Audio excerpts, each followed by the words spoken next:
स्वागत है आपका अपने YouTube channel Sarvodaya science and techno में।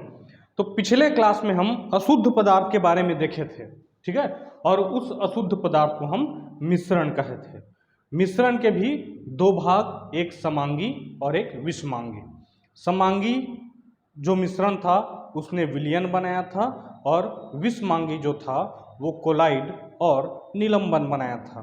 तो कणों के आकार के हिसाब से हम इसको वर्गीकृत किए थे और टिंडल प्रभाव को भी देखे थे। आज देखने वाले हैं हम शुद्ध पदार्थ के बारे में, ठीक है। किसके बारे में देखने वाले हैं? शुद्ध पदार्थ। शुद्ध पदार्थ को दो तरीके से बांटा गया है। एक है तत्व जिसको एलिमेंट कहा जाता है, एक है यौगिक जिसको कंपाउंड कहा जाता है। तो इसका बेसिक डेफिनेशन जो है हम पहले पढ़ चुके हैं, ठीक है। जब पदार्थों का वर्गीकरण पढ़े थे उसमें पढ़ चुके हैं। थोड़ा सा इसको विस्तार में और देख लेते हैं। देखिए, तत्व क्या है? तत्व किसी पदार्थ का वह मूल रूप है जिसे रासायनिक विधियों द्वारा अन्य सरल पदार्थों में विभाजित नहीं किया जा सकता है। इसका मतलब तत्व जो है एक ही प्रकार के कणों से बना होता है। तत्व जो है एक ही प्रकार के कणों से बना होता है और इसको चाहे भौतिक विधि हो चाहे रासायनिक विधि हो। भौतिक विधि का मतलब है छानना भौतिक विधि है, सुखाना, ठीक है, आसवन विधि, वेपराइजेशन यानी कि वाष्पीकरण, ये सब भौतिक विधि है। तो भौतिक विधि द्वारा या रासायनिक विधि द्वारा इसको और सरलतम पदार्थ में बदला नहीं जा सकता। इसका मतलब सबसे सरलतम पदार्थ खुद तत्व है, ठीक है। क्या उदाहरण देखिए, सोडियम। सोडियम को और तोड़ के कुछ और सरल पदार्थों में इसको विभाजित नहीं किया जा सकता। आयरन, लोहा, इसको और सरल पदार्थों में विभाजित नहीं किया जा सकता। कॉपर, तांबा, ठीक है, कॉपर मतलब क्या होता है? तांबा, इसको और सरल पदार्थों में विभाजित नहीं किया जा सकता। यौगिक देखिए, दो या दो से अधिक तत्वों के निश्चित अनुपात, ध्यान रखिए, निश्चित अनुपात के रासायनिक संयोजन से। देखिए, मिक्सचर यानी कि मिश्रण और यौगिक में भी आपको अंतर पूछ सकता है आपके क्लास में, ठीक है। क्या मिश्रण में से दो चीजों को मिलाए हैं भौतिक रूप से, मतलब सीधा एक दूसरे को मिला देना ही मिश्रण कहलाता है। लेकिन अगर आप जल को देखें तो ऑक्सीजन और हाइड्रोजन को लेके ऐसे नहीं मिला सकते हैं। ये इनका जो मिश्रण है वो कैसे हुआ है? रासायनिक संयोजन से। और भौतिक संयोजन मतलब मिश्रण होता है, रासायनिक संयोजन में यौगिक बनता है, ठीक है। क्या तो ये दोनों में अंतर है। तो क्या लिखेंगे कि भौतिक रूप से दो या दो से ज़्यादा पदार्थों को मिलाया जाए या भौतिक विधि से दो या दो से ज़्यादा पदार्थों को मिलाया जाए तब मिश्रण बनता है, जिनको आप काफ़ी आसानी से अलग कर सकते हैं। लेकिन दो या दो से अधिक तत्वों के निश्चित अनुपात के रासायनिक मिश्रण से, रासायनिक संयोजन से बना पदार्थ यौगिक कहलाता है। अब देखिए, इसमें एक ही प्रकार का पदार्थ था, इसमें हाइड्रोजन भी है, ऑक्सीजन भी है, लेकिन दोनों रासायनिक विधि से मिले हैं और दोनों निश्चित अनुपात में मिले हैं। हाइड्रोजन का 2 भाग, ऑक्सीजन का 1 भाग, ठीक है। हाइड्रोजन का 2 भाग, ऑक्सीजन का 1 भाग निश्चित अनुपात में मिलेंगे। किसी मात्रा के हाइड्रोजन को किसी भी मात्रा के ऑक्सीजन के साथ रासायनिक अभिक्रिया नहीं कराया जा सकता है, ठीक है।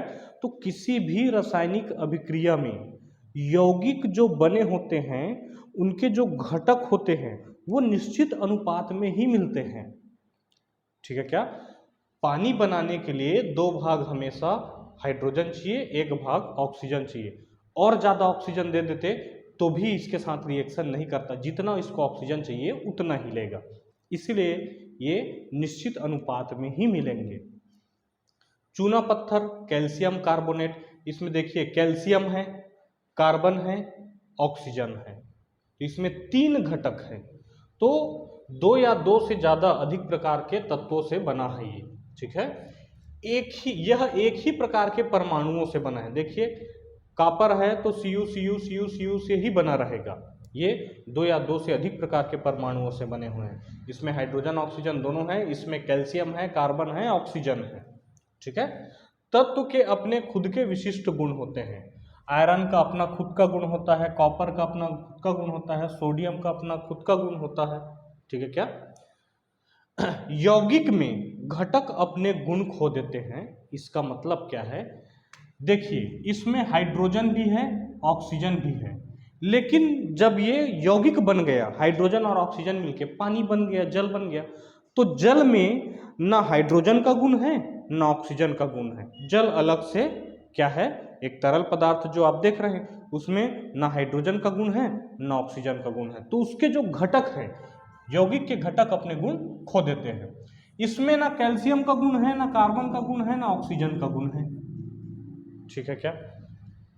तत्व को किसी भौतिक या रसायन विधि द्वारा सरलतम रूप में नहीं तोड़ा जा सकता, पहले देख चुके हैं। इनके घटक को रासायनिक विधि द्वारा अलग किया जा सकता है।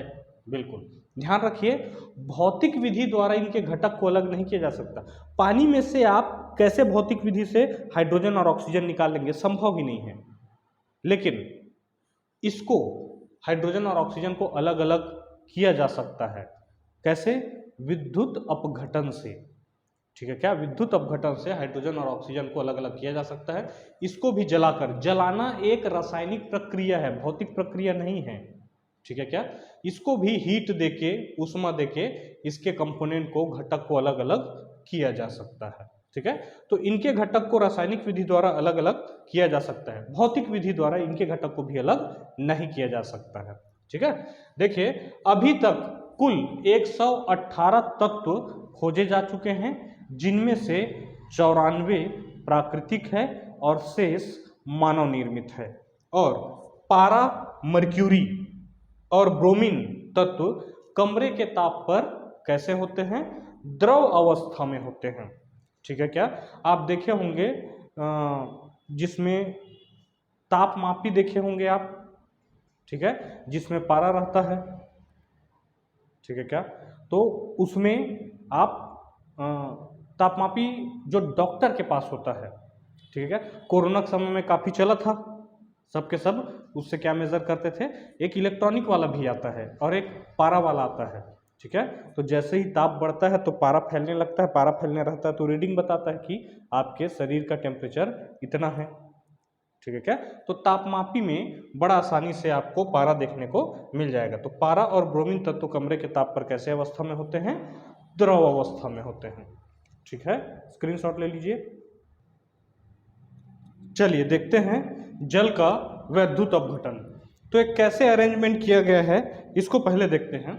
सबसे पहले प्लास्टिक का मग लिया गया है, प्लास्टिक का मग लिया गया है। ठीक है, ये प्लास्टिक मग है। प्लास्टिक मग के नीचे 2 छेद कर दिए गए हैं और उस छेद पर क्या लगा दिया है? रबर डॉट लगा दिया है। छेद पर रबर डॉट लगा दिया है। अब रबर डॉट के बीच में छोटा छोटा छेद करेंगे और उसमें ग्रेफाइट की रॉड लगाएंगे, ग्रेफाइट की रॉड लगाएंगे। ठीक है क्या? ग्रेफाइट की रॉड लगाने के बाद इस मग में पानी डाला जाएगा, इतना पानी डाला जाएगा कि ये दोनों ग्रेफाइट रॉड डूबे रहे। ठीक है क्या? उसके बाद बाहर से 2 परख नली लेंगे पानी भर के, 2 परख नली लेंगे पानी भर के, और इस परख नली को इसके पास ले जाके पलट के रख देंगे। ठीक है क्या? तो परख नली, दोनों परख नली में शुरुआत में पूरा ऊपर तक पानी रहेगा, पूरा ऊपर तक पानी रहेगा। अब इसको हमने बैटरी से कनेक्ट कर दिया, 9 वोल्ट के बैटरी से, कहीं कहीं पर 6 वोल्ट का बैटरी भी दिया हुआ है। तो हमने क्या किया? बैटरी से कनेक्ट कर दिया। बैटरी के धनात्मक सिरे से जिसको हमने कनेक्ट किया उसको एनोड कहा जाता है, और बैटरी के ऋणात्मक सिरे से जिसको कनेक्ट किया उसको कैथोड कहा जाता है। ठीक है क्या? तो जब हम स्विच को चालू करेंगे और विद्युत धारा यहाँ से पास होगी, गुजरेगी, तब क्या होगा? यहाँ पर एक गैस जमा होना चालू हो जाएगा और यहाँ पर भी एक गैस जमा होना चालू हो जाएगा। जो एनोड वाला परख नली है वहाँ पर जो गैस होगा वो ऑक्सीजन गैस होगा, और कैथोड वाला जो परख नली है उसमें हाइड्रोजन गैस होगा। यहाँ से देखने से आपको पता लगेगा एक्सपेरिमेंट से कि ऑक्सीजन गैस लगभग आधा है और हाइड्रोजन गैस इससे दोगुना है। हाइड्रोजन गैस इससे कैसा है? दोगुना है। तो वैद्युत अपघटन में ये हो रहा है कि आपको 2 भाग हाइड्रोजन का मिल रहा है और 1 भाग ऑक्सीजन का मिल रहा है। ठीक है, 2 भाग ऑक्सीजन का मिल रहा है और 2 भाग हाइड्रोजन का मिल रहा है और 1 भाग ऑक्सीजन का मिल रहा है। ठीक है क्या? तो इस तरीके से आप अच्छा पहचानेंगे कैसे कि कौन सा ऑक्सीजन गैस है और कौन सा हाइड्रोजन गैस है? हम क्या करेंगे, एक मोमबत्ती के पास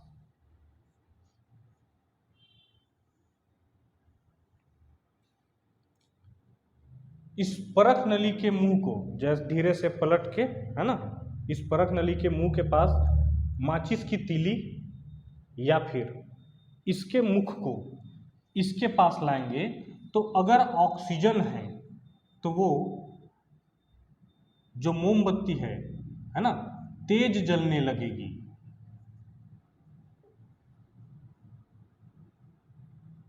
अगर आप अब क्या करेंगे, देखिए इसको आप निकालेंगे तो पहले नीचे में पानी है, नीचे में पानी है, जैसे इसको टेढ़ा करेंगे, जैसे इसको टेढ़ा करेंगे अंदर का गैस बाहर आएगा। उसी गैस के पास आपको माचिस का तीली या मोमबत्ती रखना है। अगर तेज गैस जलने लगेगी तो समझ जाना ऑक्सीजन है। ठीक है, क्योंकि जलने में मदद करती है ऑक्सीजन गैस। और अगर हाइड्रोजन है तो ये खुद ज्वलनशील गैस है। कैसा है?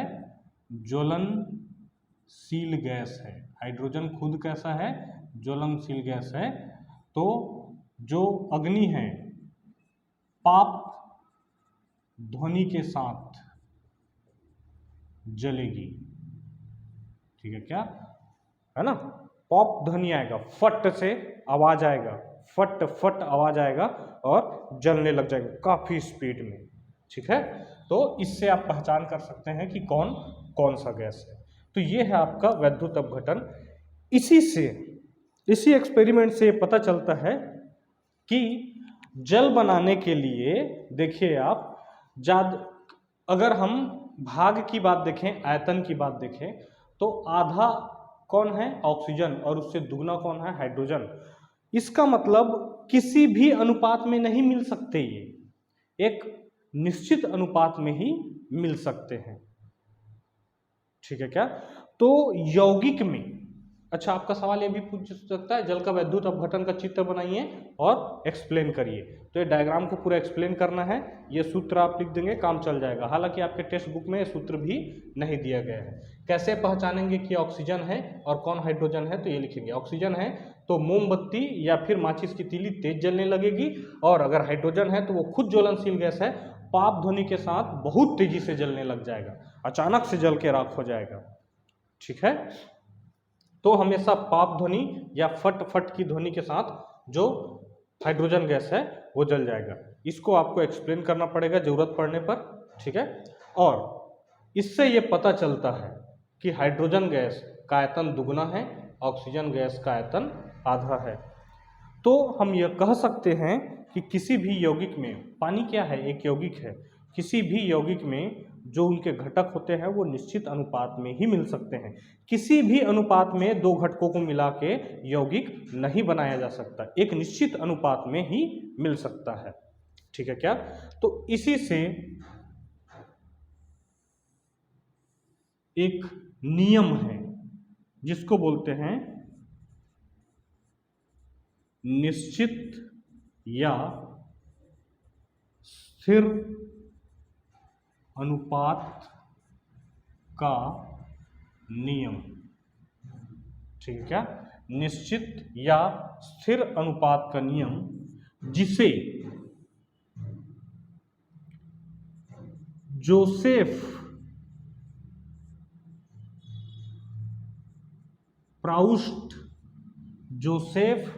प्राउस्ट ने दिया था। जोसेफ प्राउस्ट ने दिया था। इसने कहा था कि किसी भी यौगिक में उसके घटक एक निश्चित अनुपात में ही मिल सकते हैं।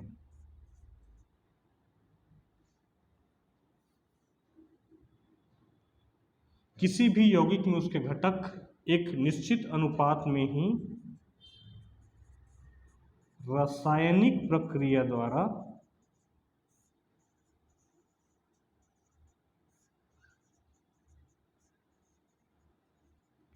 मिल सकते हैं। ठीक है, तो ये आपका क्वेश्चन पूछ सकता है कि स्थिर अनुपात का नियम क्या होता है। तो किसी भी यौगिक में उसके घटक एक निश्चित अनुपात में ही रासायनिक प्रक्रिया द्वारा मिल सकते हैं, क्योंकि ऑब्वियस सी बात है, जब यौगिक है तो जो मिला हुआ है भौतिक प्रक्रिया के साथ अगर मिल जाता तो वो तो किसी भी अनुपात में मिल सकता है, जिसको हम मिश्रण कहते हैं। उस मिश्रण के लिए कोई अनुपात की आवश्यकता नहीं है, लेकिन यौगिक है तो रासायनिक प्रक्रिया द्वारा बना है, और रासायनिक प्रक्रिया में घटक जो है हमेशा एक निश्चित अनुपात में ही या स्थिर अनुपात में ही मिलेंगे। ठीक है, इसको बोलते हैं निश्चित या स्थिर अनुपात का नियम, जिसे किसने दिया था? जोसेफ प्राउस ने। एक है द्रव्यमान संरक्षण का नियम। किसी भी चीज के संरक्षण का मतलब होता है वह चीज को ना तो बनाया जा सकता है ना तो नष्ट किया जा सकता है। जब उस चीज को ना बनाया जा सकता है ना नष्ट किया जा सकता है तो वो चीज स्थिर रहेगा, उसका मान नियत रहेगा। ठीक है क्या? तो ये क्या है? किसी भी रासायनिक प्रक्रिया में, किसी भी रासायनिक प्रक्रिया में अभिकारकों का द्रव्यमान उत्पादों के द्रव्यमान के बराबर होता है।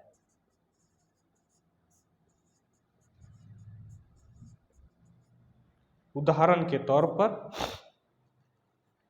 मान लिया जाए लकड़ी को आप जला देते हैं, और जलाना एक रासायनिक प्रक्रिया है। लकड़ी 1 किलो का था, आपने उसको जला दिया, तो पहले लगता था कि 1 किलो की लकड़ी था, इतना सा राख में बदल गया, इसका मतलब ये खत्म हो गया, द्रव्यमान इसका खत्म हो गया, जलाने से द्रव्यमान खत्म हो जाता है। पर ऐसा नहीं था। जब लकड़ी को जब जलाए हैं आप, तो उसका राख और जल वाष्प, कार्बन डाइऑक्साइड जितना निकला है, सबको अगर नापते आप, तो पहले लकड़ी का द्रव्यमान अगर 1 kg था, तो जलने के बाद जो जो उत्पाद बने हैं, उत्पाद क्या क्या बने हैं, प्रोडक्ट क्या क्या बने हैं? एक तो कार्बन डाइऑक्साइड, ठीक है क्या, एक तो राख और एक तो जल वाष्प। इन सब का अगर द्रव्यमान नापते तो वो भी 1 किलो आता। इसका मतलब जो अभिकारक है और जो उत्पाद है, दोनों का द्रव्यमान आपस में क्या होगा? बराबर होगा।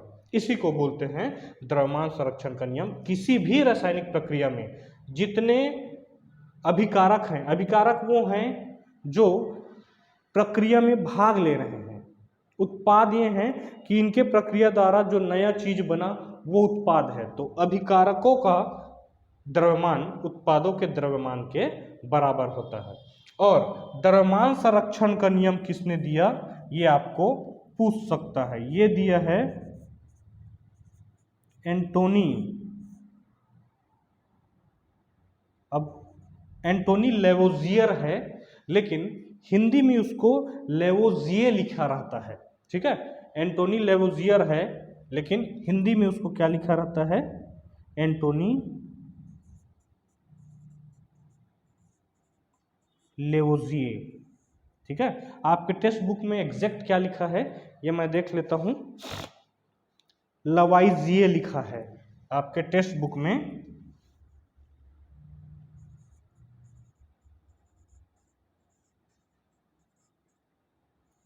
एंटोनी लवाइजिए लिखा है। इंग्लिश में ऐसा होता है।